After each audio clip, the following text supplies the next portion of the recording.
The world changed forever in August 1945. The United States, in a bid to end World War II, unleashed the devastating power of the atomic bomb.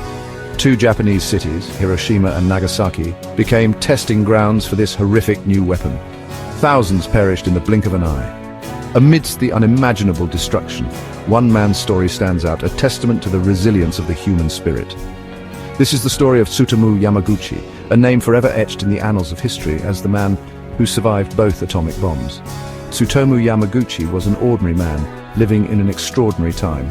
A naval engineer by profession, he was on a business trip to Hiroshima that fateful morning of August 6, 1945. Little did he know that his life, along with countless others, was about to be irrevocably altered.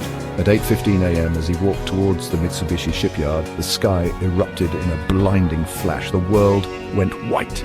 The air filled with an ear-splitting roar, a sound unlike anything Yamaguchi had ever heard. The ground beneath him lurched violently, throwing him off his feet.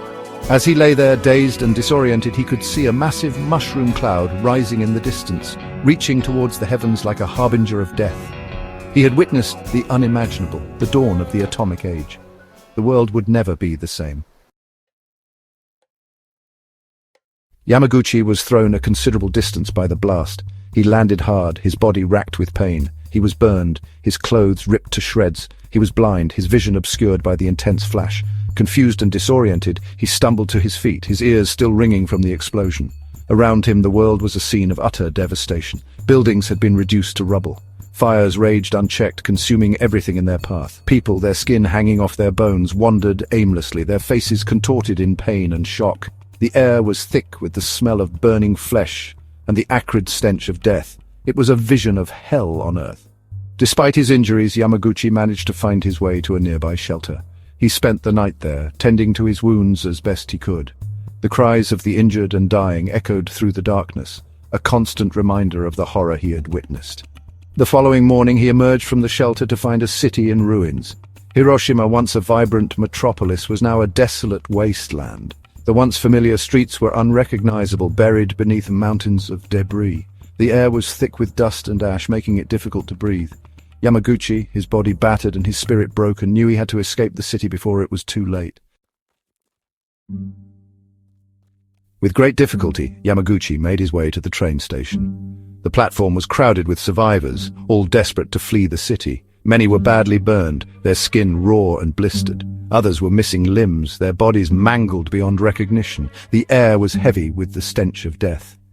Yamaguchi boarded a train that was miraculously still operational. He spent the next few hours crammed in with other survivors, their faces etched with trauma and despair. The train slowly made its way through the devastated landscape, a stark reminder of the bomb's destructive power. Finally, the train reached Yamaguchi's hometown of Nagasaki. He stumbled off the train, exhausted and in pain. He was eager to return home, to seek solace in the arms of his family. He was unaware that fate had other plans for him, that he was about to walk into the path of another atomic nightmare. Section 4. The unthinkable happens again.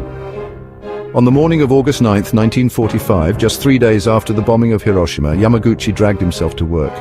He was still weak and in pain, his body covered in bandages. He went to see his supervisor at the Mitsubishi shipyard, hoping to explain his absence. As he recounted the harrowing events in Hiroshima, a blinding flash filled the room. A wave of heat washed over him, knocking him to the ground. The sound of the explosion, a deafening roar, reverberated through the building. The ceiling cracked and crumbled, showering him with debris.